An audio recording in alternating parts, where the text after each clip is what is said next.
Bom, pessoal, um prazer estar aqui, né, falando sobre alguns assuntos que a gente trata no LACEN, né? O LACEN é um laboratório de ciências e educação matemática, ele fica dentro do Centro de Ciências aqui na UFJF. Eu sou o coordenador, nós temos uma equipe que trabalha junto com as crianças, os alunos e a visitação espontânea aqui no Centro de Ciências. E eu sou professor no Departamento de Matemática, doutor em Educação Matemática, e a proposta dessa oficina, que é uma oficina que a gente trabalha dentro do LACEN, é unir uma discussão de matemática e um pouco de arte, né? Algumas perguntas que a gente gostaria de fazer assim, né? Não que a gente faça na oficina, mas o que é um mosaico, o que é uma pavimentação do plano, né? São alguns conceitos que são tratados em alguns campos da matemática, né? De quantas maneiras eu posso pavimentar esse plano usando, por exemplo, polígonos regulares? Como é que eu posso abordar esse assunto dentro do ensino fundamental ou quem sabe até no ensino médio, né? E que tipo de material eu vou utilizar? Então são alguns assuntos que a gente vai tratar dentro dessa oficina. Uma primeira pergunta que a gente poderia fazer é: o que é um mosaico? Né? Ou quem já viu um mosaico? A palavra mosaico vem de mosaikon e lembra alguma coisa do tipo de obra da musa. Tem a ver com arte, né? O próprio nome já nos remete a alguma coisa artística.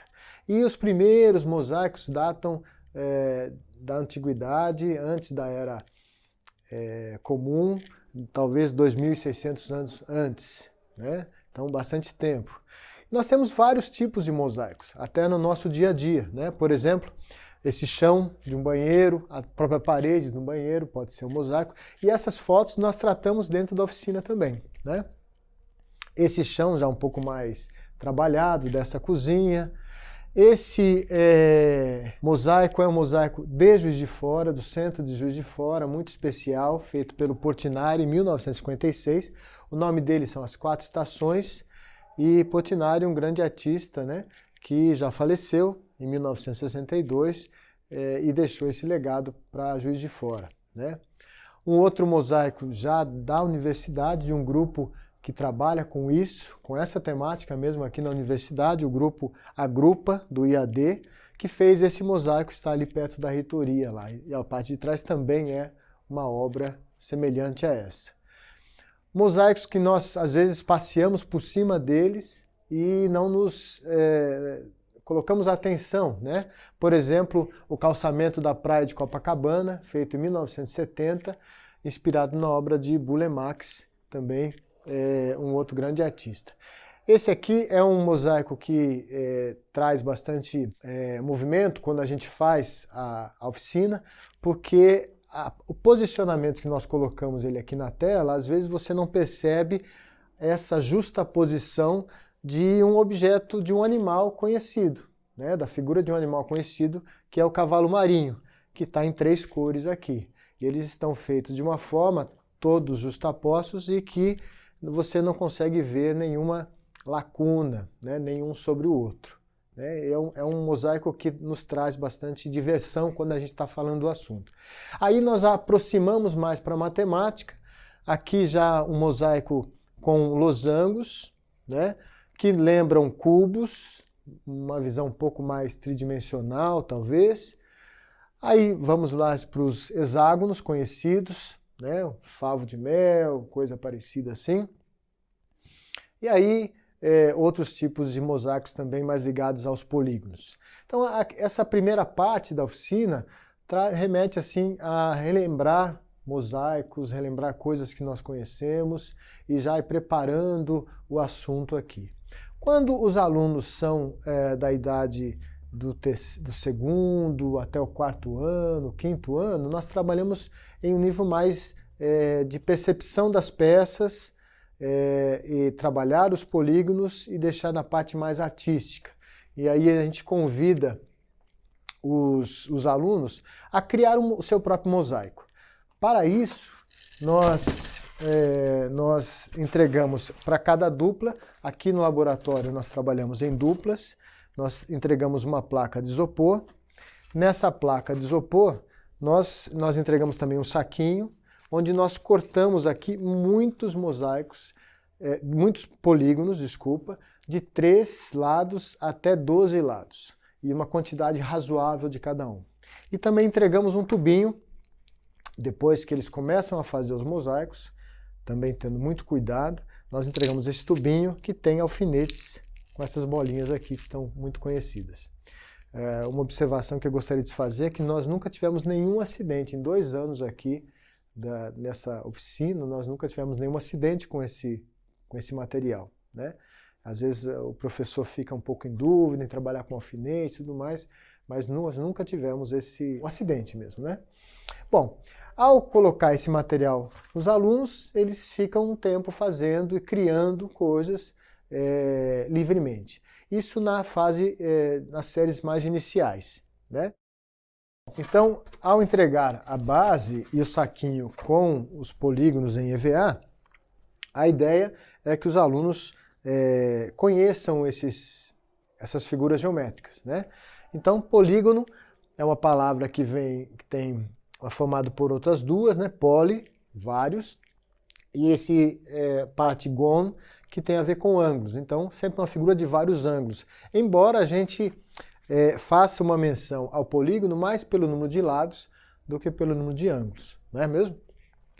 Então, e a ideia com os alunos, alguns alunos conhecem já essas figuras, alguns alunos às vezes não conhecem, e não há problema, né? A ideia é de aprender aqui também. Então, a gente vai comentando sobre o triângulo, que tem 3 lados, e aí pedindo que ele, ao desmanchar todos os polígonos aqui na base, que ele possa manusear essas figuras, né? E possa levantar, falar, olha, aqui é um triângulo, tudo mais, e assim conhecer as figuras.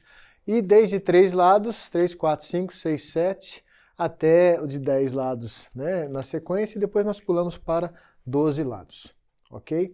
E nesse momento é que ele vai usar a criatividade dele e fazer alguma coisa sobre o isopor e usando o alfinete para fixar, porque depois nós pedimos para eles levantarem, assim, né?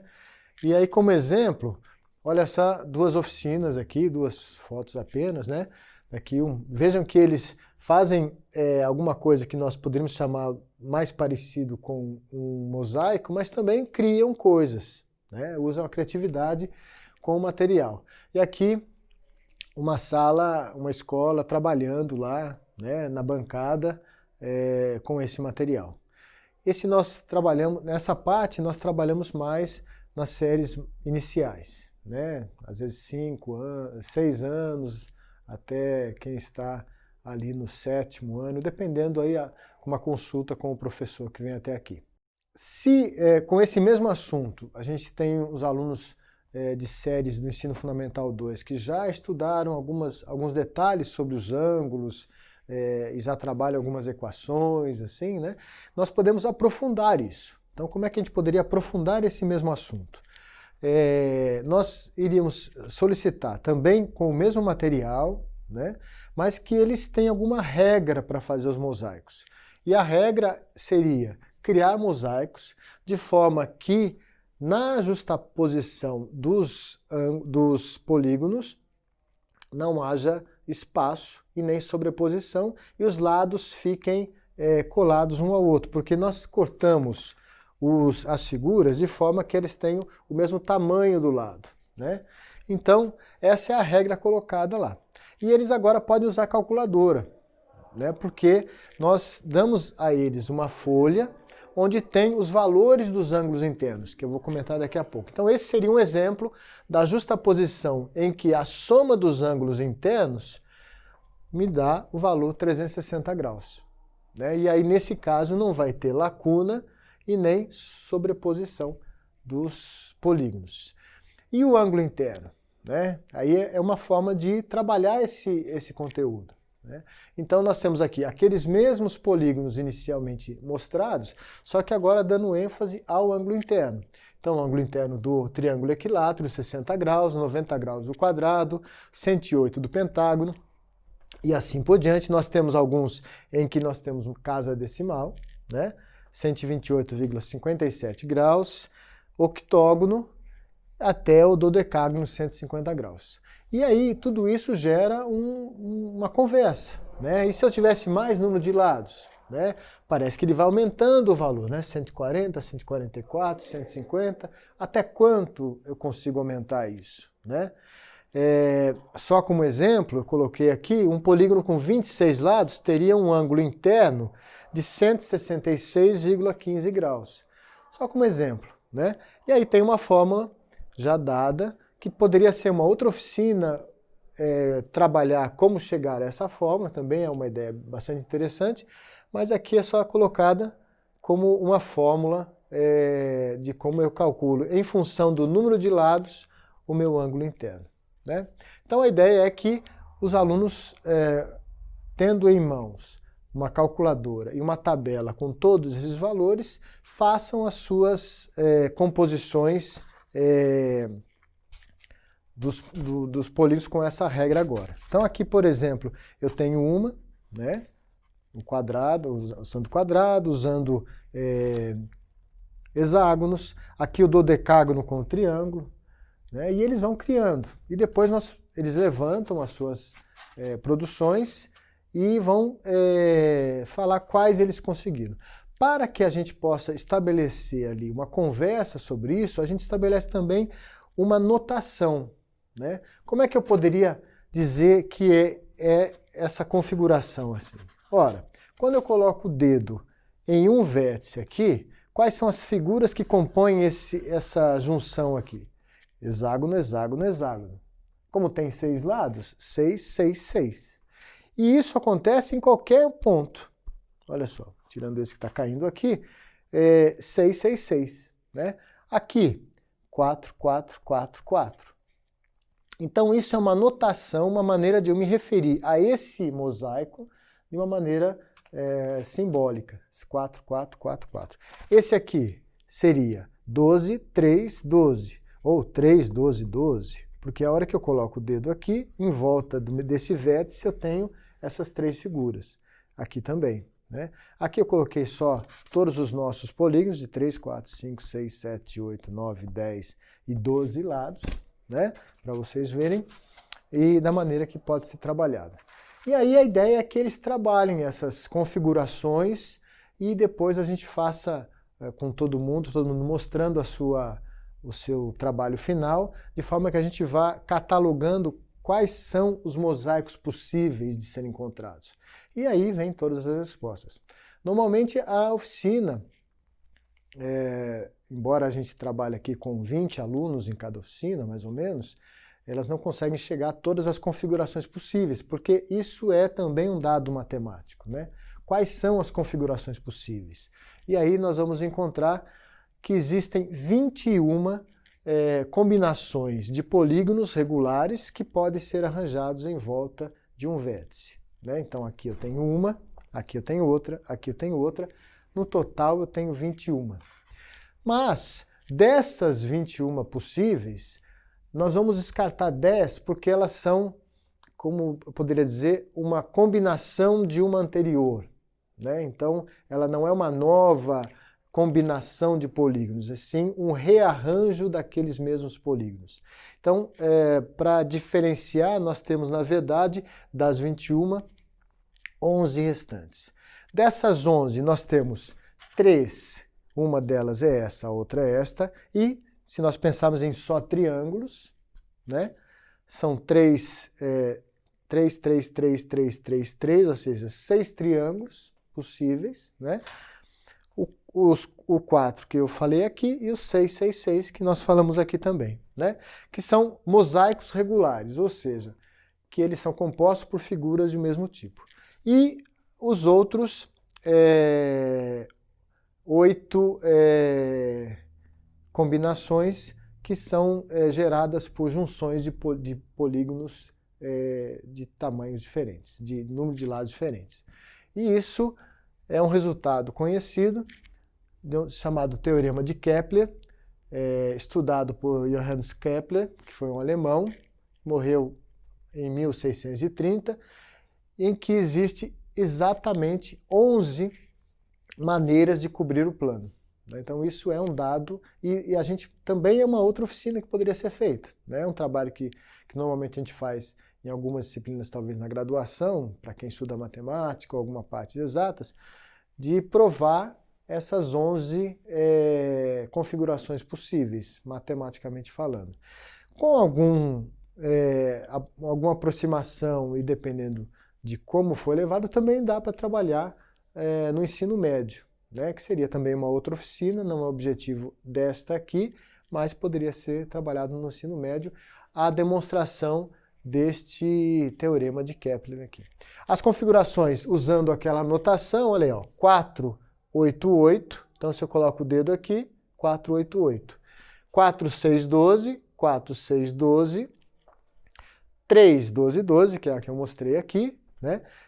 3, 4, 6, 4, uma configuração, 3, 6, 3, 6, uma outra configuração, desculpa, a notação que eu disse, né?